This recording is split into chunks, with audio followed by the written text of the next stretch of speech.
ஜெபத்தோட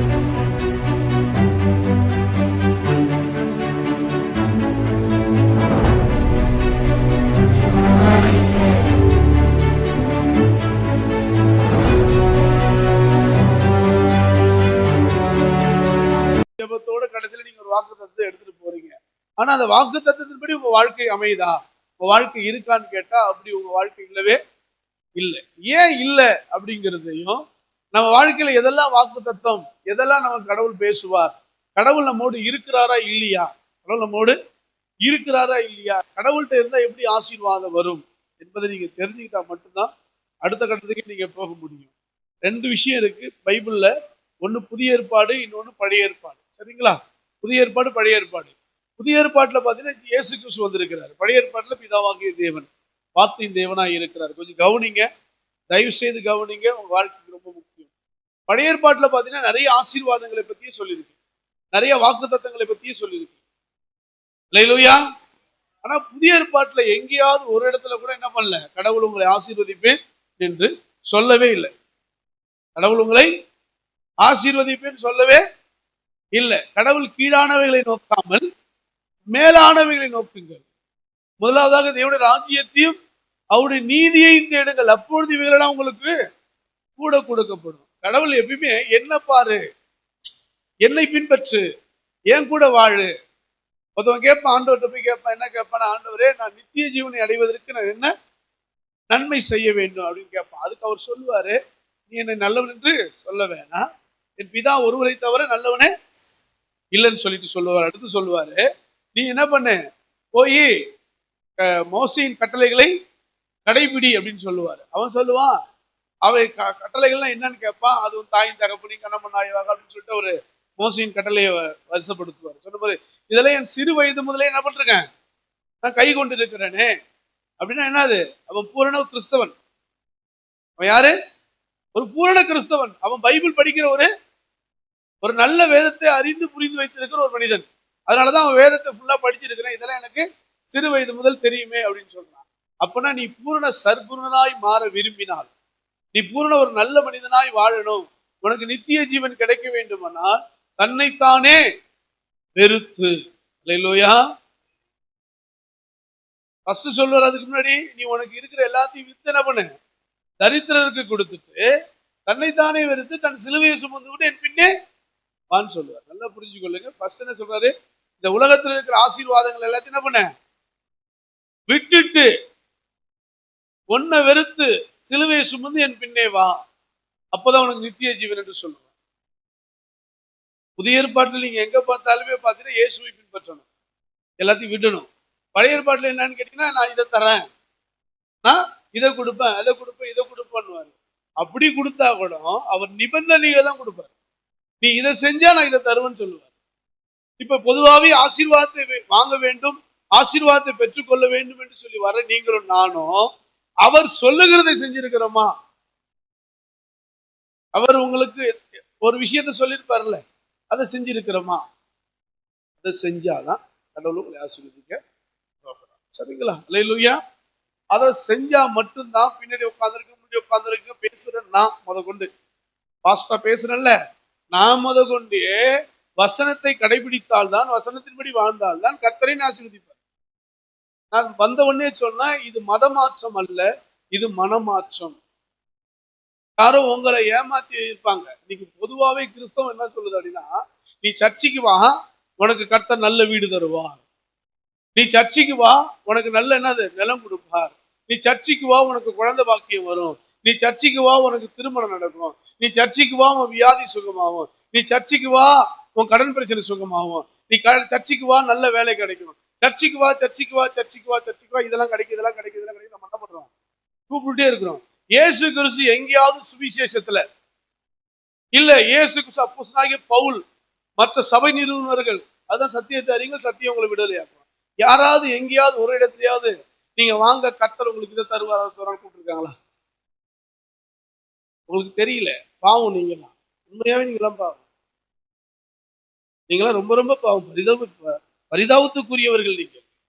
ஏன் தெரியுமா? உங்களுக்கு சத்தியமே தெரியல, வசனமே புரியல. ஏன்னா நான் ஒரு சத்தியத்தை சொல்லுவேன், இன்னொரு ஊழியக்காரர் ஒரு சத்தியத்தை சொல்றாரு, இன்னொருத்தர் வந்து உங்க வீட்டுல பில்லி சூனியம் இருக்குங்கிறாரு. ஒட்டுமொத்த ஊழியக்காரன் எல்லாருமே ஒண்ணு சொன்னா ஓரளவுக்கு நம்பலாம். பல ஊழியக்காரர்கள் பல விதமா சொல்லும் பொழுது குழம்பு போய் நிக்கிறீங்க. தப்பு நீங்க இல்ல, எங்க மேலதான் தப்பு இருக்கு. யார் மேல இருக்கு? எனக்கு சத்தியம் தெரிஞ்சாரு என் சத்தியத்தை, என் சபையில் உள்ள மக்களுக்கு இந்த சத்தியத்தை போதிக்க முடியும். எனக்கு சத்தியம் தெரியாததுனால எனக்கு ஒன்னே ஒண்ணு தெரியும், பேய் ஓட்ட தெரியும். என்ன தெரியும்? பேய் ஓட்ட தெரியும். இந்த பேய் ஓட்டுற வரத்தை வச்சுக்கிட்டு, சுகம் கொடுக்கிற வரத்தை வச்சுக்கிட்டு பரலோகம் கொண்டு போக முடியாது. எதை வச்சு பரலோகம் போகலாம்? சத்தியத்தை வைத்து பரலோகம் போகலாம். அல்லேலூயா. அதனால ஒரு சின்ன சபையில இருக்கிற விசுவாசிகள் நீங்கள் புரிந்து கொள்ள வேண்டிய முக்கியமான ஒரு காரியம் என்ன அப்படின்னா, சத்தியம் தான் உங்களை விடுதலையாக்கும். அப்ப சத்தியத்தின்படி நீங்க வாழ ஆரம்பிச்சிட்டீங்க அப்படின்னா கண்டிப்பா தேவன் சொல்லுகிற அத்தனை ஆசீர்வாதங்களும் உங்களுக்கு தான். இல்லையா? நான் திரும்பவும் உங்கள்ட்ட ஒரு கதையை சொல்ல போறேன். ஏற்கனவே உங்களுக்கு தெரிஞ்ச கதை. புதுசா இருக்கிறவங்களுக்கு இது என்ன பண்ணலாம், அது ஒரு எடுத்துக்காட்டா இருக்கலாம். அல்லேலூயா. ஒரு கதையோட உங்கள்ட்ட ஆரம்பிக்கிறேன். ஒரு ராஜா என்ன பண்றான் அப்படின்னா, ஒரு தன்னுடைய பட்டணத்தை சுத்தி பார்க்கும்படி தன் ரதத்தை எடுத்துட்டு மந்திரிமார்களை கூப்பிட்டு என்ன பண்றேன், கவனிங்க, கதை தானே சொல்றேன், சத்தியம் தான் உங்களுக்கு, கதை தானே சொல்றேன், கதை சொன்ன கேட்கலாம் நீங்க. அப்ப என்ன பண்றான், ராஜா என்ன பண்றான், தன் ரதத்தை கூட்டிக்கிட்டு அந்த பட்டணத்தை சுத்தி பார்த்துட்டு வந்துட்டு அவன் போய் பார்க்கலாம். ஒவ்வொரு இடமும் அழகானவைகளா இருக்கு பார்க்கறதுக்கு. அவன் ஆட்சி செய்கிற அந்த இடம் ரொம்ப பசுமையா சூப்பரா இருக்கு. எல்லாத்தையும் பார்த்து சந்தோஷப்படும் போது அங்க ஒரு அடிமை, தாய் தகப்பன் இல்லாத ஒரு அனாதையாய், கோட்டுக்கு வஸ்திரம் கூட இல்லாம அவலட்சணமாய் அவமானத்தோடு நிந்தையோடு போராட்டத்தோடு வேதனையோடு நின்று கொண்டிருக்கிற ஒரு அடிமையை அந்த ராஜா பார்க்கிறார். அந்த ராஜா பார்த்துட்டு என்ன சொல்றாரு அப்படின்னா, என்னடா இவ்வளவு அழகான இடங்கள்ல இப்படி ஒரு அவலட்சணமான ஒரு மனுஷன் நிற்கிறானே, தம்பி வா தம்பின்னு கூப்பிட்டு, உனக்கு என்ன பிரச்சனை, உனக்கு என்ன பிரச்சனை அப்படின்னு கேட்கிறாரு. அவன் சொல்றான், எனக்கு அப்பா அம்மா இல்லை, யாருமே இல்லை, சாப்பாடு கூட போறதுக்கு யாரும் இல்லைங்க, என்னை யாரும் கண்டுக்க மாட்டாங்க, எனக்கு அவமானம் நிந்தனையோடு வேதனையோடு நான் இருக்கிறேன், ரொம்ப வேதனையில துக்கத்துல இருக்கிறேன், படுக்க கூட இடம் இல்லாம நிற்கிறேன், நான் இருக்கிற ராஜ்யத்துல இப்படிப்பட்ட ஒரு கஷ்டவாளி இருக்கணுமான்னு சொல்லிட்டு அவனை என்ன பண்றான், தன் அரமனைக்கு கூட்டு போய் தன் அரமனையில போய் நல்லா குளிக்க வச்சு தூங்கக்கூடாது. சரிங்களா? அல்லேலூயா. அரமனைக்கு கூட்டின்னு போய் என்ன பண்றான், குளிக்க வச்சு எல்லாம் அழகுபடுத்தி அவனை அரமனை நிக்க வச்சுட்டான். இவனுக்கு ஒரு சிந்தனைக்குள்ள வருது, இப்ப நம்ம பட்டணத்துல இப்படிப்பட்ட ஒரு அவலட்சணமான ஒரு மனுஷன் இருக்கிறானே, இப்ப நம்ம பட்டணத்துல அப்படிலாம் யாரெல்லாம் இருப்பாங்களோ அவங்க எல்லாம் என்ன பண்ணுங்க, போய் தேடி கண்டுபிடிங்க அப்படின்னு சொல்றான். போய் தேடி கண்டுபிடிங்க அப்படின்னு சொல்றான். இவன் என்ன பண்றான் அப்படின்னா, கவனிங்கம்மா, போய் என்ன பண்றான், தேடி கண்டுபிடிக்கும் போது ஒரு கூட்டம் என்ன பண்றான், ராஜா வந்து இது மாதிரி ஒரு ஆளை கூட்டு வந்து அழகுபடுத்தி வச்சிருக்கிறாரு, புள்ள மாதிரி வச்சிருக்கிறாரு இப்படின்னு சொல்லி சாக்குல போக்குல இருக்க எல்லாரும் என்ன பண்றான், ஒரு கூட்டமா ஊரே திரண்டு வந்து நிக்குது. நானும் ராஜாவுக்கு பிள்ளையாக போறேன், நானும் ராஜாவுக்கு பிள்ளையாக போறேன், நானும் ராஜா பிள்ளையா, எல்லாம் வந்து நிக்கிறான். இப்ப ராஜா பாக்குறாரு, எப்பா இவ்வளவு பேரடா இருக்கீங்க நீங்க, நான் இருக்கிற பட்டணத்துல இவ்வளவு பேரா கஷ்டப்படுறவங்க இருக்கீங்க அப்படின்னா, நான் ஒண்ணு சொல்றேன், ஒரு கட்டளையிடுறேன், ராஜா கட்டளையிடுறேன், இப்ப என் அரண்மனையில் இருக்கிற எல்லாத்தையும் நீங்க என்ன பண்ணுங்க, எடுத்துட்டு போங்க, எல்லாத்தையும் உங்களுக்கு என்னெல்லாம் தேவையோ எல்லாத்தையும் எடுத்துட்டு போங்க.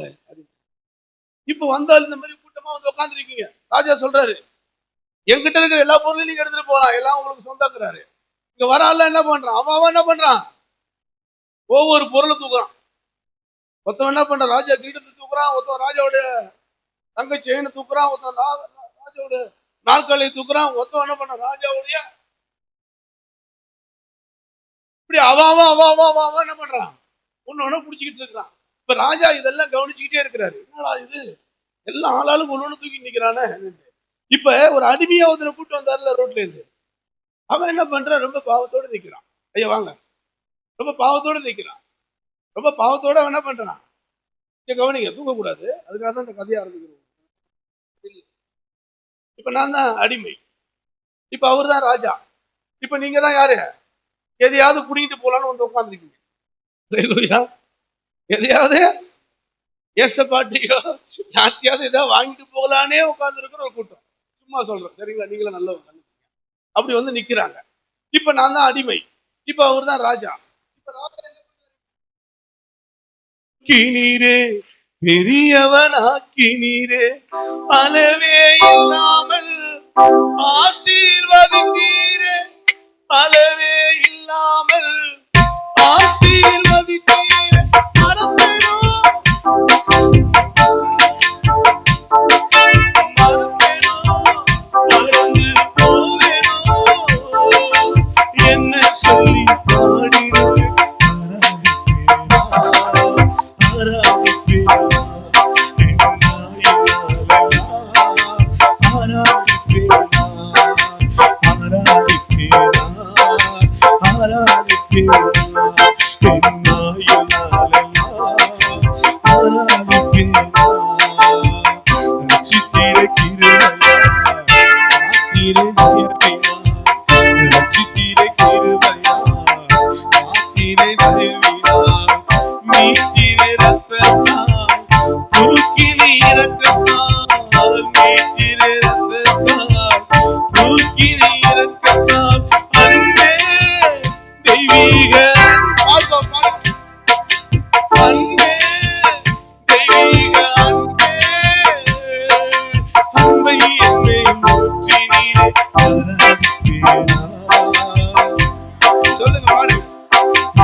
இருக்கும் பாருங்க. ராஜா பாக்குறாரு, என்னடா என்ன மட்டும் கட்டி பிடிச்சிக்கிட்டே, உனக்கெல்லாம் இந்த பொருளா வேணாம், எனக்கு எந்த பொருளும் வேணாம், நீங்க மட்டும் போதும், எனக்கு எந்த பொருளும் வேணாம், நீங்க மட்டும் எனக்கு போதும். ராஜாவுக்கு பயங்கரமான சந்தோஷம். ஏன்னா எல்லாத்தையும் வந்தவன் எல்லாம் நம்ம கிட்ட ஏதாவது பிடிங்கிட்டு போலான்னு தான் வந்தான். ஆனா இவன் மட்டும் நம்ம மட்டும் வேணுங்கிறானே, நம்ம மட்டும் வேணுங்கிறானே அப்படின்றது ரொம்ப சந்தோஷம். டக்குனு ராஜா என்ன பண்ண, எல்லாம் அவன் எடுத்த இடத்துல இருந்து கீழே வைத்தார். எல்லாத்தையும் அவன் எடுத்த இடத்துல இருந்து கீழே வைத்தார். எல்லாம் ராஜா வைக்க சொல்லிட்டாரு. ஒரு பயலுக்கு என்ன இல்லை, ஒண்ணுமே. நீங்களாம் எல்லாம் எங்கிட்ட பிடிக்கிட்டு போலான்னு வந்தீங்க, என்னே வேணும்னு கேட்டவனுக்கு என் சொத்து, என் ராஜ்யத்தை, என் ராஜபாரத்தை எல்லாத்தையும் அவனுக்கே நான் கொடுக்குறேன்னு சொல்லிட்டேன். அவனை ராஜாவாக்கிட்டு போயிட்டேன். இன்னைக்கு நிறைய பேருக்கு தெரியாத ஒரு ரகசியம் என்ன தெரியுங்களா? கடவுள்கிட்ட எல்லாம் சொல்லி கொடுக்குறது என்னன்னா, கடவுள்கிட்ட போய் என்ன பண்ணு, எதையாவது கொடுக்கு, எதையாவது வாங்கு, எதையாவது கேளு, எதையாவது கேளு, இதையே சொல்லி கொடுத்துட்டே இருக்க. கடவுளே கேளுங்கிறத சொல்லி கொடுக்கல,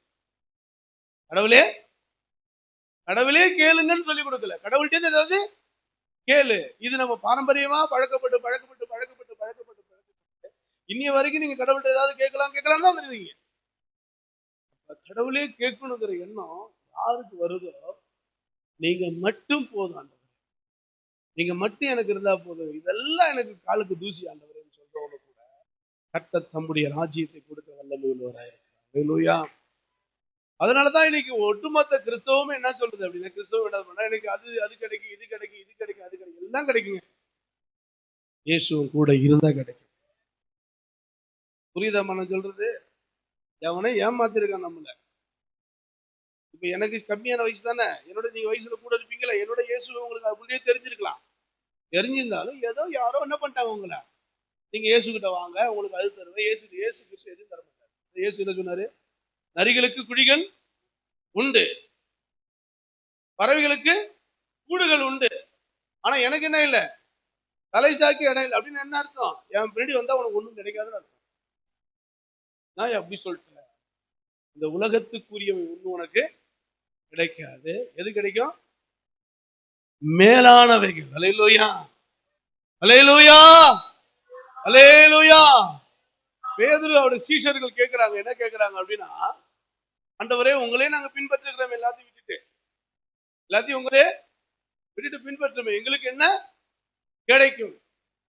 வசனம் இருக்கா? அப்படி வசனம் இருக்கா? இருக்கு, வாசிங்க பார்ப்போம். வசனம் இருக்கா அப்படி? அல்லேலூயா, அல்லேலூயா, அல்லேலூயா. அதை நம்ம வாசிக்க போகிறோம் பாருங்க. மத்தேயு சுவிசேஷம் 19ஆம் அதிகாரம் 25, 26, 27 வாசிக்க பார்ப்போம். அதை கேட்டு மிகவும் ஆச்சரியப்பட்டு, அப்படியானால் யாரு ரட்சிக்கப்பட கூடும் என்றார்கள். இயேசு அவர்களை பார்த்து, மனுஷரால் இது கூடாதுதான், தேவனால் எல்லாம் கூடும் என்றார். அல்லேலூயா. மனுஷனால ஒரு விஷயத்தை பண்ண முடியாது, தேவனால் எல்லாம் கூடும். அடுத்து வாசிங்க. அப்பொழுது பேதுரு அவரை நோக்கி, இதோ நாங்கள் எல்லாவற்றையும் விட்டு உம்மை பின்பற்றினோமே. அல்லேலூயா. நல்லா புரிஞ்சுக்கங்க, ஆசீர்வாதத்துக்கான அஸ்திபாரத்தை சொல்லிட்டு இருக்க உங்களுக்கு. உங்களை வந்த உடனே குஷிப்படுத்தல, அவன் கேட்கிற எல்லாத்தையும் விட்டுட்டு என்ன பண்றான்? எல்லாத்தையும் விட்டுட்டோம், விட்டுட்டு உங்க கூட வரமே, எங்களுக்கு என்ன கிடைக்கும்? என்ன கிடைக்கும்? என்ன கிடைக்கும்? சர்ச்சுக்கு வந்தா எனக்கு என்ன கிடைக்கும்? சர்ச்சுக்கு வந்தா எனக்கு என்ன கிடைக்கும்? சர்ச்சுக்கு வந்தா என்ன பண்ணும்? என்ன நமக்கு கிடைக்கும்? சர்ச்சுக்கு வந்தா நமக்கு என்ன கிடைக்கும்? சர்ச்சுக்கு வந்தா என்ன கிடைக்கும்? சர்ச்சுக்கு வந்தா என்ன கிடைக்கும்? சர்ச்சுக்கு வந்தா என்ன கிடைக்கும்? இப்ப பேதுரு என்ன, சர்ச்சுக்கு வந்தா எனக்கு உங்களே பின்பற்ற என்ன கிடைக்கும்? வாசிங்க அடுத்தது. அதற்கு இயேசு மறு ஜென்ம காலத்தில், அல்லேலூயா, ஒரு பக்தன் பாடுறான், நாம் காணும் இந்த உலகம் ஒரு நாள் மாறிடும். மாறிடும். நீ நினைச்சிட்டு இருக்க, நீ கட்டுற வீடு, நீ வாங்குற நகை, நீ படிக்கிற பதவி பட்டம், அது லொட்டு லொசுவா இந்த பூமிக்கு தான். அந்த பூமிக்கு அது இல்லை. அந்த பூமிக்காக தான் இந்த பூமியில நீ வாழ்ற. அதுதான் உனக்கு நமக்கு தெரியாது. என்ன தெரியுங்களா? இந்த பூமியில நீ நல்லா இருக்கிறதுக்கான காரணம், இந்த பூமியில நல்லா வாழ்றதுக்கு காரணம், நீ அந்த பூமிக்கு போறதுக்கு தான். ஆனா நீங்க என்ன நினைக்கிறீங்க? அந்த பூமிக்கு போறத பார்க்கல, இந்த பூமியில என்ன கிடைக்கும்? இந்த பூமியில சத்தியமா சொல்றேன், இந்த பூமியில நீ நல்லா சம்பாரிச்சா நல்ல ஆசீர்வாதமா நீ வாழலாம். அடுத்தவனை ஏமாத்தாத, நல்லா வேலை செய், சோம்பேறியா இருக்காத, நல்ல படி, நல்ல இந்த பூமிக்குரிய ஆசீர்வாதங்களுக்கு என்னெல்லாம் தேவையோ அதெல்லாம் செய். கடவுளை ஆசீர்வதிப்பார். கடவுள் கொடுப்பார், கடவுள் கொடுப்பாருன்னு உட்கார்ந்து இருக்காங்க. கடவுள் கொடுப்பார், கடவுள் கொடுப்பாரு உட்கார்ந்து இருக்காங்க. கடவுள் கொடுப்பார். எப்ப கொடுப்பார்னா, நீ தேவனுடைய ராஜ்யத்தை தேடும் பொழுது. பைபிள் ரொம்ப தெளிவா நமக்கு சொல்றது, உனக்கு என்ன தேவை என் பரமபிதா அறிந்திருக்க. அப்ப இந்த பூமிக்கு தேவையான ஆசீர்வாதத்தை பத்தி கவலைப்படையே வேணாம். நான் சொல்றேன், நான் என் இருதயத்தை தொட்டு சொல்றேன், பூமிக்கான ஆசீர்வாதங்கள் உனக்கு வேணும் அப்படின்னா இயேசுவோடு கூட பிரயாணம் பண்ணு. அதுதான் உங்களுக்கு நான் சொல்ல போறேன். இப்போ இன்னைக்கு ஆசீர்வாதம் அதுதான் சொல்ல போறேன். பிரயாணம் பண்ணு. அப்ப என்ன சொல்ற? மறுஜென்ம காலத்தில் மனுஷகுமாரன் தம்முடைய மகிமை உள்ள சிங்காசனத்தின் மேல் வீற்றிருக்கும் போது என்னை பின்பற்றின நீங்களும் இஸ்ரவேலின் 12 கோத்திரங்களையும் நியாயந்திருக்கிறவர்களாய் 12 சிங்காசனத்தின் மேல் வீற்றிருப்பீர்கள் என்று மெய்யாகவே உங்களுக்கு சொல்லுகிறேன். அடுத்து சொல்றாரு பாருங்க, என் நாமத்தின் நிமித்தம் வீட்டையாவது, சகோதரையாவது, சகோதரிகளையாவது, தகப்பனையாவது, தாயையாவது, மனைவியாவது, பிள்ளைகளையாவது, நிலங்களை விட்டவன் எவனோ அவனோ 100 எத்தனையான அடைந்து நித்திய ஜீவனை சுதந்தரித்துக் கொள்ளுவான். அல்லேலூயா. ஒரு சிம்பிள் தாங்க ஆசீர்வாதத்துக்கான அடிப்படை. எனக்கு இந்த பூமியில எதுவும் வேணா, இயேசு மட்டும்தான் வேணும். ஆசை அவ்வளவு இருக்கு அவரு மேல, அவ்வளவு லவ் அவரை என்ன பண்றது. அதனாலதான் உங்கள்ட்ட நான் இப்படி ஒரு பிரசங்கம் பண்ணுகிறேன். இந்த இரவு நேரத்துல உங்கள்ட்ட சொல்றேன், நீங்க ஏசப்பாவை மட்டும் ஒரு விசுவாசியா இருக்கிற நீங்கள், இன்னைக்கு புதுசா வந்திருக்க நீங்களா இருக்கலாம், விசுவாசி இயேசு மட்டும் போதும்னு சொல்லிட்டு போங்க வீட்டுக்கு. எந்த சூழலையும் இயேசுவை மட்டும் விட்டுறாதம்மா. யார் வேணாலும் கூட வருவாங்க இன்னைக்கு வரைக்கும். நான் இயேசுவன் கூட வந்தாதான் உனக்கு எல்லாமே நல்லதா நடக்கும். அப்ப உங்க கூட யார் இருக்கணும்? இயேசு இருக்கணும். ஒரு மனிதன் இயேசு கிறிஸ்துவோட டிராவல் பண்ணும்போது தான் ஆசீர்வாதத்தை பார்க்க முடியும். அப்ப ஆசீர்வாதம் வரல, நமக்கு என்ன வரல? நம்ம ஆண்டவரோடு கூட தான் இருக்கிறோம், ஆண்டவர் கூட தான் வாழ்றோம். ஆனா நமக்கு ஆசீர்வாதமே என்ன பண்ணல, வரல, வரவே மாட்டுது. ஆண்டவரே நான் என்ன பண்றேன், உங்க கூட தான் இருக்கிறேன். இப்ப நான்லாம் உண்மையா சொல்றேன்னா, ஏசப்பாக்கு பயந்து சொல்றேன். இங்க கவனிங்க, நான் உண்மையை என்னால முடிந்த அளவுக்கு உண்மையா வாழ்றேன். நான் யார் பணத்தையும் ஆசைப்படுறது இல்லை, யாருக்கிட்டையும் காணிக்கு பெருசா கேட்கறது இல்லை, எங்கேயும் போறது, யாரை பத்தி வீணா பேசுறது இல்லை.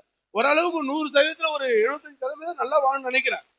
ஆனா எனக்கு என்ன போறோம், என்னோட சரியில்லாத ஆட்கள்லாம் நல்லா இருக்கிறாங்களே, எனக்கு நல்லா கொஞ்சம் ஆசீர்வாதத்தை கொடுங்கன்னு நான் கேட்கிறேன். எனக்கு ஆசீர்வாதமே வரல.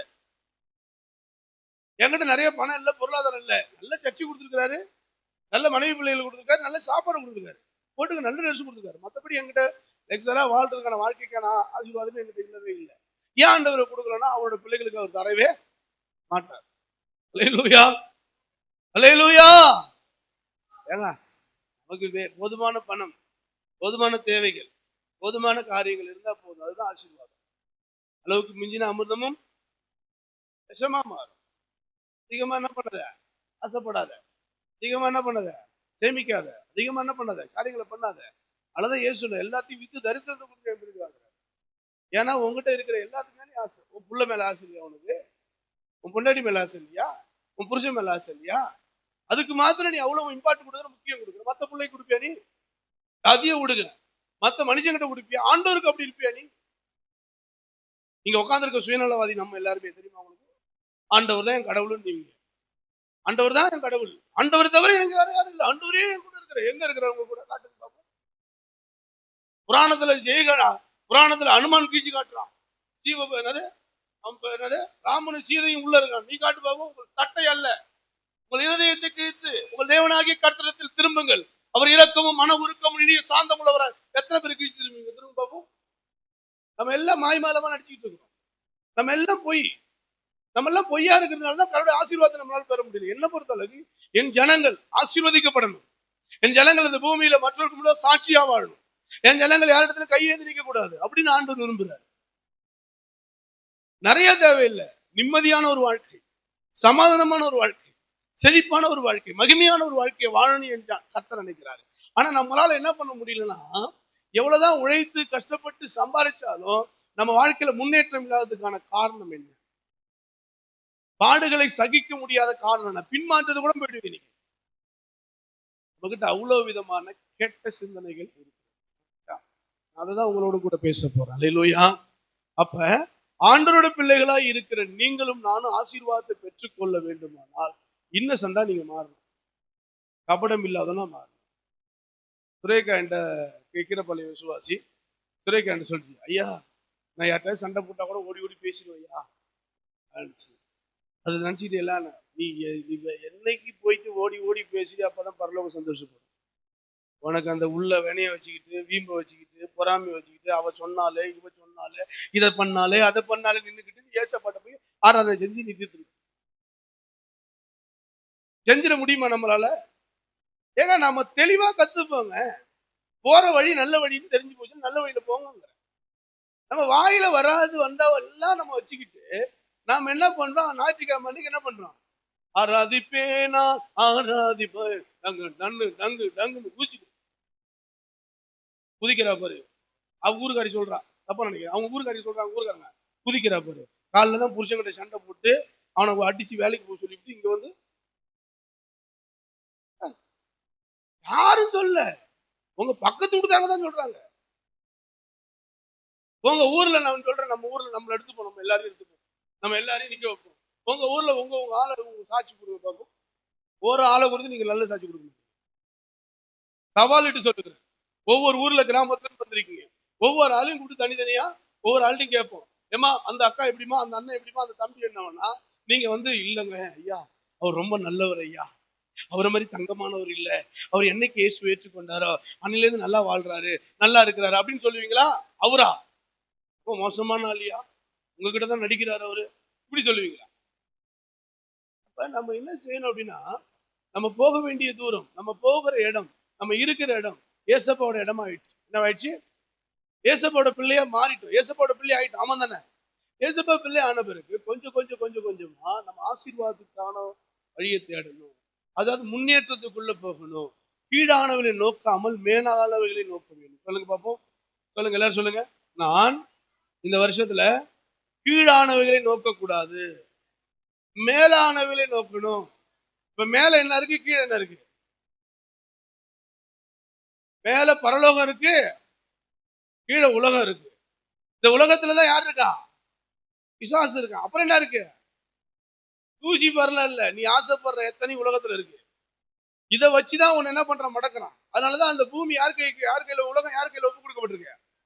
பிசாசு கையில ஒப்பு கொடுக்கப்பட்டிருக்கு. அல்லேலூயா. அல்லது இயேசு சொல்லுவாரு, எப்பவுமே இயேசு கீழே பார்க்க மாட்டார், மேலதான் பார்ப்பாரு. பிதாவே, எடுத்து பிதாவே பிதாவே பிதாவே பிதாவேன்னு இயேசு எங்க பார்ப்பாரு? மேல பார்ப்பாரு. பிசாசு எங்க காட்டுவான்? கீழே பாரு, நீ கீழே உழு, உன்னை தாங்கிக் கொள்ள தூதர் வருவான். கீழே பாரு, இருக்கிற எல்லாத்தையும் நான் கொடுக்குறேன், இந்த கல் எடு, எல்லாத்தையும் கீழே பார்க்க சொல்லுவான். உங்களை என்ன பார்க்க சொல்லுவான்? மேல பார்க்க விடவே மாட்டான், கீழே பார்க்க தான் என்ன பண்ணுவான் சொல்லுவான். ஏன்னா கீழே தான் என்ன இருக்கு? அசுத்தமும் அதுதான் ஆசீர்வாதம் நினைக்கிறீங்க. அது ஆசீர்வாதம் இல்ல, நித்திய மகிழ்ச்சி, தலைமையில் இருக்கும் சஞ்சல தவிப்பு ஓடி போகும். அல்லேலூயா, அல்லேலூயா, அல்லேலூயா. அந்த சமூகத்துல உண்மையா சொல்றாங்கன்னா ஓப்பனா பேசுறேன். நான் பேசுறது அத்தனை உண்மை. இந்த உண்மையின் பிரகாரம் நீங்க வாழ்ந்தீங்கன்னா நிச்சயமா பரலோகம் போயிடலாம். அதை விட்டுட்டு என்னடா இந்த ஆள் நைட்டு வேலை, நைட்டு புரியற அதுமா இல்லாம நீ அதை பண்ற, இதை பண்ற, அதை பண்ற, இதை பண்ற, என்னடா இதுன்னு சொல்லாதீங்க. அதாவது கடின எங்கெல்லாம் உங்க கர்த்தர் உங்களை சிச்சிக்கிறாரோ அங்கெல்லாம் உங்க ஆண்டவர் உங்களை மேல அன்பு வைக்கிறான்னு அர்த்தம். இப்ப இந்த சபையில உள்ள பிரசங்கம் கேட்குறீங்கல்ல, ஏன் உங்களுக்கு இந்த பிரசங்கம் தெரியுமா? உங்க மேல ஒரு நேசமா இருக்கிறாரு, உங்க மேல பாசமா இருக்கிறாரு, உங்களை ஆசீர்வதிக்குன்னு நினைக்கிறாரு, உங்களை சரிப்படுத்தி உங்களை கண்மலை மேல் நிக்குன்னு நடத்துறாரு. அதனாலதான் பேசுறாரு. அதனால நீங்க யாரோட உங்க டிராவல் இருக்கணும்? உங்களுடைய டிராவல் யாரோட இருக்கணும்? இயேசுவோட கூட இருந்துச்சுன்னா நீங்க நல்ல ஒரு சர்ச்சை மாறிடுவீங்க. அதனாலதான் ஆண்டவருடைய பிள்ளைகள் நாம என்ன செய்யணும்? ஆண்டவரோட டிராவல் பண்ணணும். இருக்கிற எல்லாருக்கும் சொல்றேன், எத்தனை பேர் கேட்குறீங்கன்னு தெரியல. உங்க வாழ்க்கை ஒருவேளை நீங்க நல்லா சம்பாதிக்கலாம், நீங்க சம்பாதிச்சா கூட உங்க வாழ்க்கை யாரோட போகுது? உங்க வாழ்க்கை இயேசுவோட இருந்துச்சு அப்படின்னா, நான் சொல்றேங்க, இன்னைக்கு சிறியவனை, அதாவது ஒரு பாட்டு கூட நம்ம எதுக்கு பாட்டு பாடுறோம் அப்படின்னா, நைட்டு கூடாதுதான் பாட்டே பாடுறேன். அதாவது எளிமையும் சிறுமையுமான என்னையும் கொண்டு, எல்லாம் பாடுங்க பார்ப்போம். எளிமையும் சிறுமையுமான என்னையும் சிங்காரத்தில் வைத்தீரே உம்மை பாடுவேன். பாடுங்க பாப்போம். அலங்கோலமாயிருந்த ஒரு அலங்காரமாய் மாற்றியதை போற்றி பாடுவேன். நீங்க தான் பாடுங்க.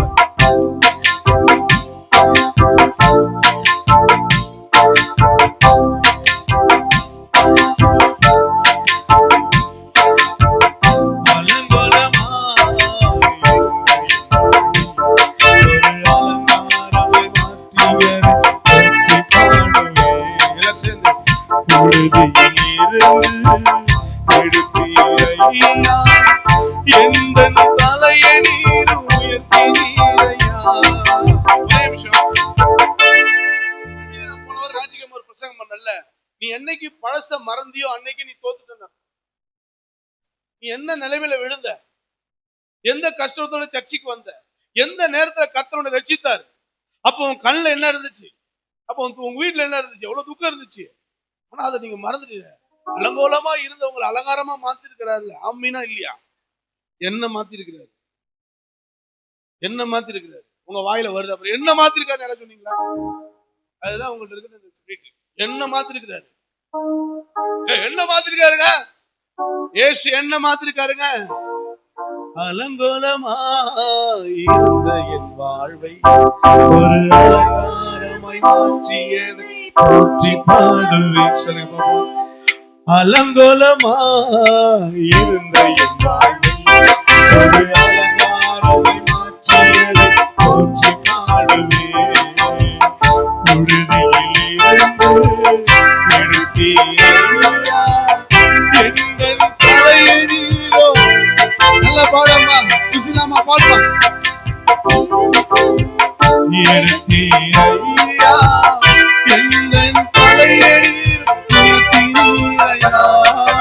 கோடி கோடி நன்றி சொன்னாலோ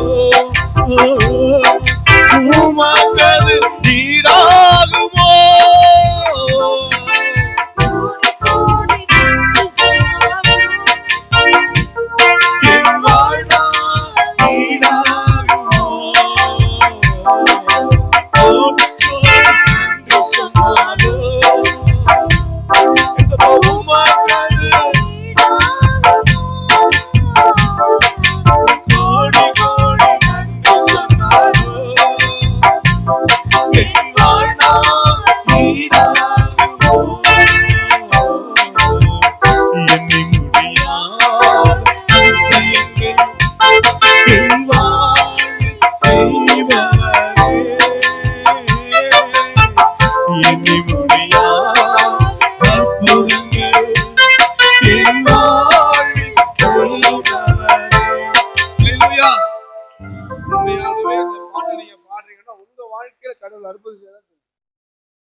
சிலருக்கு இந்த பாட்டு மேல விருப்பம் இல்ல, சபை மேல விருப்பம் இல்ல, உங்க விருப்பத்துக்கு வாழ்றீங்க, உங்க வாழ்றீங்களா. அதுக்கு காரணம் ஆண்டவர் மேல இன்னும் அதிக அன்பு நீங்க என்ன ஒரு புரிதல் இருந்து எடுத்தார். அலங்கோலமா இருந்தேன்னு அலங்காரமா மாத்தினார். புரிதலிருந்து என்னை தூக்கினார்.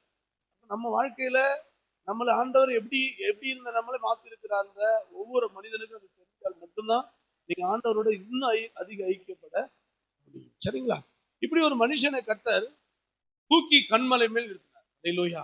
அதை சொல்லிதான் நம்ம ஜெபம் பண்ணி முடிக்க போறோம். சரிங்களா? இப்படி ஒரு மனுஷன் என்ன பண்ணாரு? கர்த்தர் தூக்கி கண்மலை மேல் இருக்கிறார். இந்த மனுஷன் படாத பாடு, இந்த மனுஷன் படாத பாடுபட்டார். பகைக்கு எவ்வளவு வேதனைகளை அனுபவித்தும் ஆண்டவர் அவர் விட்டு போகவே இல்லை. அவர் விட்டு போகவே இல்லை. இந்த மனுஷனை குறித்து சின்னதா சொல்ல போறேன். நீங்க வாசிக்க போனா சின்னதா அவரோட ஸ்டோரியை சொல்ல போறேன். அல்லேலூயா, அல்லேலூயா. ஸ்டோரி பாருங்க. அது அவருடைய பேர் என்ன அப்படின்னா யாக்கோபு. யாக்கோபுக்கு 12 பிள்ளைகள். அல்லேலூயா. யாக்கோபுக்கு எத்தனை பிள்ளைங்க? 12 பிள்ளைகள். கண்டிப்பா தெரியுமா 12 பிள்ளைன்னு? யாக்கோபுக்கு எத்தனை பிள்ளைங்க? 13 பிள்ளைகள். ஏன்னா போன வாரத்துக்கு முதல் வாரம் சொல்லியிருந்தேன். நீங்க அந்த ஒரு பெண்ணை விட்டுறோம். யாரை விட்டுறோம்? ஒரு பெண் தீனாள் அப்படிங்கிறதான பெண்ணை விட்டுறோம். நிறைய பேர் எங்கேயுமே பார்த்தீங்கன்னா கோத்திரத்தில் 12 பேர் தான் போடும். 13வது அந்த 13வது ஒரு பொண்ணு இருக்கு பார்த்தீங்களா? அந்த பொண்ணுக்கு மிகப்பெரிய ஒரு ஸ்டோரி இருக்கு. அந்த பொண்ணுக்கு மிகப்பெரிய ஒரு வரலாறு இருக்கு. மிகப்பெரிய ஒரு வரலாறு இருக்கு. அல்லேலூயா, அல்லேலூயா. சரிங்களா? அதை நம்ம பேச வேணாம். இதுல அதாவது 11வது ஒரு ஆள் இருக்கிறாரு. அவர் பேர் யோசேப். அவர் பேர் யோசேப். நல்லா கவனம் புரிஞ்சுக்கலாம். அவர் பேர் என்ன? யாக்கோபுக்கு எத்தனை பிள்ளைங்க? 13 பிள்ளைகள்ல 11வது ஆள் இருக்கிற ஒரு பேர் யோசேப். இந்த யோசேப் எப்படின்னா கர்த்தருக்கும் அவருக்கும் நிறைய லிங்க் இருக்கு. ஏசப்பா யோசேப் இவங்க 2 பேருக்கு அதை பத்தி நான் பேச முடியல. நான் பேச வந்த காரியத்தை மட்டும் சொல்றேன். இப்ப இந்த யோசேப் என்ன பண்றாருன்னா 11வது ஆளா பிறகுறாரு. அதுக்கு மூத்த அண்ணன்கள்லாம் இருக்கிறாங்க. இப்ப யோசேப் என்ன பண்றாரு? ஒரு சொப்பனத்தை காண்றாரு. நல்ல கவனம் புரியும். ஒரு சொப்பனத்தை, ஒரு கனவு காண்றாரு. அந்த கனவுல என்ன காண்றாரு அப்படின்னா, அதாவது ஒரு 12 அரிக்கட்டுகள் இருக்கிறது. அந்த அரிக்கட்டுல ஒரு அரிக்கட்டு என்ன பண்ணுது? நிலையா நிக்குது நடுவுல. பாக்கி 11 அரிக்கட்டு என்ன பண்ணுது? சுத்தி நின்று அந்த அரிக்கட்டை தலைவணங்கு அப்படின்னு சொல்லிட்டு ஒரு சொப்பனத்தை காண்கிறார். அல்லேலூயா. இந்த சொப்பனத்தை கொடுக்கிறவர் யாரு? ஏசப்பா. அல்லேலூயா. என்ன கொடுக்கிறாரு? சொப்பனத்தை கொடுக்கிறார். இப்ப இவர் என்ன பிள்ளையா இருக்கிறாரு? ஒரு செல்ல பிள்ளையா வளர்றாரு. யாரு? யோசேப்பு என்ன பண்றாரு? ரொம்ப ராகேலுக்கு, அதாவது ராகேலுக்கு பெற்ற பிள்ளை, ரொம்ப நேசித்து பெற்ற ஒரு பிள்ளை தான் யோசேப்பு. யோசேப்பு மேல பயங்கரமான அக்கறை உள்ளவரா இருக்கிறாரு யாக்கோபு. இந்த யாக்கோபு வந்து ரொம்ப அந்த அத்தனை பிள்ளைகளும் ரொம்ப அதிகமா நேசித்த ஒரு பிள்ளை யாருன்னா யோசேப்பு. புரிஞ்சுங்களா? இந்த யோசேப்பு என்ன பண்றாரு அப்படின்னா, செல்லமா வளர்க்க போடுறாரு. அவரு போய் தான் அண்ணன் கிட்ட போய் என்ன பண்றாரு, சொல்றாரு. என்ன சொல்றாருன்னா, அண்ணன் நான் ஒரு சொப்பனம் கண்டேன். கவனிங்க, நான் ஒரு சொப்பனம் கண்டேன். அந்த சொப்பனத்துல 12 அரிகட்டுகள் இருக்கிறது. அந்த 12 அரிகட்டுல ஒரு அரிகட்டு என்ன பண்ணுது, நடுவுல நிக்குது. 11 அரிகட்டு என்ன பண்ணுது, என்னை சுத்தி தலை வணங்குறது அப்படின்னு சொன்னான். அண்ணனுக்கு எல்லாம் பயங்கர கோபம் வந்துருச்சு. அண்ணனுக்கு என்ன வந்துச்சு, பயங்கர கோபம் வந்துச்சு. என்னடா, என்னோட சின்ன பையனி, எங்களுக்கு பின்னாடி பிறந்தவன், நீங்க எனக்கு தலைவன் ஆகலாம்னு நினைக்கிறியா? தலைவன் ஆக்குறது யாரோட வேலை? ஏசப்பாவோட வேலை. அல்லேலூயா. நீ எனக்கு தலைவன் ஆகலாமான்னு நினைச்சு அவன் மேல பயங்கர கோபம் கொண்டு வெறி கொண்டு இருக்கிறான். அல்லேலூயா. ரெண்டாவது என்ன பண்றான், இன்னொரு சொப்பனத்தை காண்றான். அல்லேலூயா. இன்னொரு சொப்பனத்தை காண்றாங்க. அப்படி என்னன்னா, இங்க என்ன பண்றா, சூரியன் இருக்கு, சந்திரன் இருக்கு, நட்சத்திரங்களும் இருக்கு. 11 நட்சத்திரங்கள் அவனை சுத்தியும் சூரியனும் சந்திரனும் என்ன பண்ணுது, இவரை தலை வணங்குற மாதிரி சொப்பனத்தை காண்கிறார். இத போய் சொல்றாரு, நாங்க வணங்குறது மாத்திரம் இல்லாதபடி அப்பா அம்மாவும் உன்னை வணங்குவாங்களான்னு சொல்லிட்டு இவங்க மேல பயங்கர கோபத்துல இருக்கிறாங்க எல்லாருமே. யாக்கோபு உட்பட கோபம் படுறாரு. நடா அப்படிலாம் சொல்றாரு. ஆனா என்ன பண்றாரு, யாக்கோபு என்ன பண்றாரு, அண்ணன் சாப்பாடு எடுத்துட்டு போயிட்டு ஒரு வரலாறா சொல்றேன், இதை நீங்க படிச்சா நேரம் ஆகும்னு சொல்றேன், சரிங்களா? அண்ணனுக்கு சாப்பாடு எடுத்துட்டு போறதுக்காக என்ன பண்றாரு, ஒரு பக்கெட்ல சாப்பாடு கொடுத்து அண்ணாந்தரத்துல ஆடு வைக்கிற அண்ணனுக்கு சாப்பாடு கொடுத்து அனுப்புறாங்க. கொடுக்கும் பொழுது இவர் என்ன பண்றாரு, ஒரு வஸ்திரத்தை என்ன பண்றாரு, போட்டு அனுப்புறாரு. வஸ்திரம், புது வஸ்திரத்தை போட்டு அனுப்புறாரு. இந்த வஸ்திரத்தை பார்த்த உடனே அவங்களுக்கு ஏன் கோபம் வந்துச்சு? ஒரு விஷயம், இதை நான் பேசல, ஆனாலும் இது வருது. இந்த வஸ்திரத்தை பார்த்தோன்னே அவங்களுக்கு ஏன் கோபம் வந்துச்சு? ஏன் யோசேப்பு அந்த வஸ்திரத்தை, யாக்கோபு அந்த வஸ்திரத்தை தன் பிள்ளைக்கு போட்டு அனுப்பணும்? கோத்திரத்தின் தலைவன் யாரோ அவனுக்கு தான் கொடுத்திருக்கணும். இந்த இஸ்ரவேல் வழக்கத்தின்படி, யூத வழக்கத்தின்படி அரைக்கச்சையும் முழு கச்சையும் இருக்கும். நல்லா புரிஞ்சுக்கொள்ளுங்க. முழு கச்சை, அரைக்கச்சை அப்படின்னா இது வரைக்கும் போட்டு அவன் சேஷபுத்திரத்துக்கான பாத்திரமானால், அதாவது சொத்துக்கு, அதாவது தலைவனுக்கான உரிமை அவனுக்கு இல்லை. புல் அங்கி போட்டா என்ன ஒண்ணு அவனுக்கு, புல் அங்கி போட்டா இயேசு கிறிஸ்து புல் அங்கி போட்டிருப்பாரு. இயேசு கிறிஸ்து புல் அங்கி போட்டிருப்பாரு. அதே மாதிரிதான் யோசேப்புக்கு என்ன பண்றாரு, ஒரு புல் அங்கி தைக்க அனுப்பிச்சு விட்டுருப்பாரு. இதை பார்த்த உடனே என்ன ஆச்சு அப்படின்னா, அவங்க அண்ணன் தம்பிகளாம் பயங்கர கோவம் வந்துச்சு. இதுக்கு முன்னாடி சொப்பனத்தை பத்தி சொல்லும் போது கூட அவனுக்கு கோவம் வரல. எப்ப இந்த புல் அங்கிய பார்த்தாங்களோ அப்ப பயங்கரமான கோவம் வந்துச்சு. அப்ப அப்பாவும் சேர்ந்து கேம் ஆடுறாரு, அப்பாவும் சேர்ந்து கேம் ஆடுறாரு, இவனுக்கு தான் என்ன பண்ண போறாரு அப்படின்னு சொல்லிட்டு என்ன பண்றாங்க, ரொம்ப கொடுமைப்படுத்துறாங்க. கொடுமைப்படுத்தி ஒரு குழியில தள்ளுறாங்க. அல்லேலூயா. குழியில தள்ளி இவனை எங்கேயோ விட்டுட்டு, சிங்க அடிச்சுன்னு சொல்லிட்டு அப்பா அம்மாட்ட போய் சொல்லி எல்லாம் அப்படின்னு சொல்லிட்டு அந்த வஸ்திரத்தை உருவி அதுல ரத்தத்தெல்லாம் ஊற்றி ஒரு சில மேக்கப்லாம் பண்றாங்கன்னு வச்சுங்களேன். அந்த பாட்டெல்லாம் பாடுறோம்ல, படுங்குழியில் நின்று மீட்டாரே ஜீவனை மீட்டாரே. அல்லேலூயா, அல்லேலூயா. கர்த்தர் செய்த நன்மைகளை ஒரு நாளும் மறவாதே. அல்லேலூயா. தூங்காதீங்கம்மா. என் தேவன் செய்த நன்மைகளை ஒரு நாளும் மறவாதே. சொல்லுங்க பாப்பா. என் ஆத்துமாவே நன்றி சொல்லு முழு உள்ளத்தோடு. சொல்லுங்க. என் ஆத்துமாவே நன்றி சொல்லு முழு ஸ்லோகத்தோடு. என் ஆத்துமாவே நன்றி சொல்லு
கடவுள் செய்த நன்மையை மறந்து.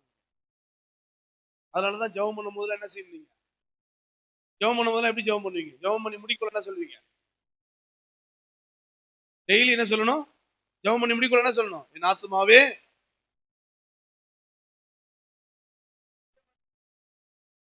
ஆத்துமாவே என் ஆத்துமாவே என் முழு உள்ளமே என் ஆத்துமாவே அவர் செய்த சகல உபகாரியங்களையும் மறந்த நீ இறந்த, அவ்வளவுதான். அல்லேலூயா. டெய்லி என்ன பண்ணணும்? ஆண்டவரே நீங்க எவ்வளவு நன்மை செஞ்சீங்க, நீங்க எவ்வளவு நன்மை செஞ்சீங்க, எவ்வளோ அப்படி சொல்லிக்கிட்டே இருக்கணும், சொல்லிக்கிட்டே இருக்கணும். நீ தான் மறந்துட்டிய, மறந்துடுறிய, நீ தான் மறந்துடாதம்மா, மறந்துடாத, தயவு செய்து கடவுள் செய்த மட்டும் மறந்துடாது. நன்றி இல்லாம போயிடாதீங்க, நன்றி உள்ளதா இருக்கும். எவ்வளோ கீழே எடுத்தீங்க, ஒரு நாளும் மறக்க மாட்டேன். அல்லேலூயா. ஒரு நாளும் நீங்க என்ன பண்றாதீங்க, மறந்துடாதீங்க. யோசேப்பை தூக்கி குழியில தூக்கி போடுறாங்க. அல்லேலூயா, அல்லேலூயா, அல்லேலூயா. குழியில தூக்கி போட்டாச்சு. தூக்கி போட்ட உடனே அவனை என்ன பண்றாங்க சொல்றான், அந்த ஒரு சகோதரன் சொல்றான், நம்ம அவனை குழியில போட்டுட்டு எகிப்தியர்கள் வராங்க, அவங்கள்ட்ட என்ன பண்றான், இவனை வித்தா காசாது கிடைக்கும். இயேசு கிறிஸ்து 30 வெள்ளி காசு காட்டி கொடுத்தாங்க, யோசேப்பை 20 வெள்ளி காசு வித்தாங்க. அல்லேலூயா, அல்லேலூயா. யோசேப்பை 20 வெள்ளி காசுக்கு வித்தாங்க. இவன் எங்க போறான்? எகிப்துக்கு போகிறான். அல்லேலூயா, எகிப்துக்கு போறான். இவன் யார் ஆகணும்? எலும்புகள் உருவாகல, நரம்புகள் உருவாகல, தசைகள் உருவாகல, தரிசனம் உருவானதே தாய் கருவிலே. அல்லேலூயா. யோசிச்சு பாருங்க, நீங்க யாராகணுங்கிறது தாயின் கருவிலே உருவாக்கப்பட்டாயிற்று. நீங்க யாராகணுங்கிறத கடவுள் எப்பவே என்ன பண்ணிட்டாரு, முன் குறிச்சிட்டாரு. ஏன் நீ அதை ஆவலன்றதுதான் இப்ப பிரச்சனை. ஏன் உன்னை கர்த்தர் அந்த அவர் நினைச்ச மாதிரி, நீ சிருஷ்டிக்கப்பட்ட மாதிரி, அவர் உருவாக்குன மாதிரி நீ ஆவலன்னா, நீ உன்ன ஓன் திட்டத்துக்கு ஓடுற. காலைல எழுது, ஆண்டவரே உங்களோட திட்டம் எது, அந்த திட்டத்தை ஒப்பு கொடுக்குற எத்தனை பேர் சொல்றீங்க? ஏங்க உங்க ஊர்ல, உங்க தெருவுல, உங்க வீட்டுல யாராவது உங்களை நம்புவாங்களா? நம்புவாங்களா? உங்க கணவர் உங்களை நம்புவாரா? நம்ப மாட்டாரு, நம்ப மாட்டாரு. சிலர் நம்புறான்றீங்க. உங்க மனைவி நம்புவாங்களா? கணவர்கள் சொல்லுங்க, நம்புவாங்களா? நம்புவாங்களா? உங்க ஸ்கிரீன் உங்களுடைய இதயத்துல ஓடுதுதான் தெரியுது, ஒருத்தவரும் நம்புறது இல்லை. யாரும் நம்மள நம்புறதே இல்ல. நம்மள பொய் சொல்ற மாதிரியே பாக்குறாங்க. தெரியாம அம்மா விட்டு கொடுத்து அமிச்சியான்னு பாக்குறாங்க, தெரியாம அங்க கொடுத்துட்டியான்றாங்க, தெரியாம அது பண்ணியான்றாங்க. அப்பாவும் புருஷனுக்கு தெரியாம தண்டல் எடுக்கிறது, புருஷனுக்கு தெரியாம தண்டல் எடுக்கிறது, புருஷனுக்கு தெரியாம என்ன லோன் எடுக்கிறது, புருஷனுக்கு தெரியாம, இவனுக்கு தெரியாம, அவனுக்கு தெரியாம, வீட்டுக்கே தெரியாம. அப்ப உங்களை யாரும் நம்புறதே இல்லை. ஆனா ஆண்டவர் உங்களை நம்புறாரு. இந்த உலகத்துல யாரும் உங்களை நம்பல, ஆனா ஆண்டவர் என்ன பண்றாரு, உங்களை முழுமையா நம்புறாரு. உங்களை முழுமையா என்ன பண்றாரு, நம்புறாரு. அதை மட்டும் நீங்க மனசுல வச்சுங்க, நம்புறாரு. இப்ப யோசேப்பை குழியில தள்ளியாச்சு, எகிப்துக்கு போயாச்சு. எகிப்துக்கு போனாலும் எப்படி அடிமையா போறாரு, அடிமையாகி போய் அங்க ஜெயில இருக்கிறாரு. எங்க இருக்கிறாரு? ஜெயில இருக்கிறாரு.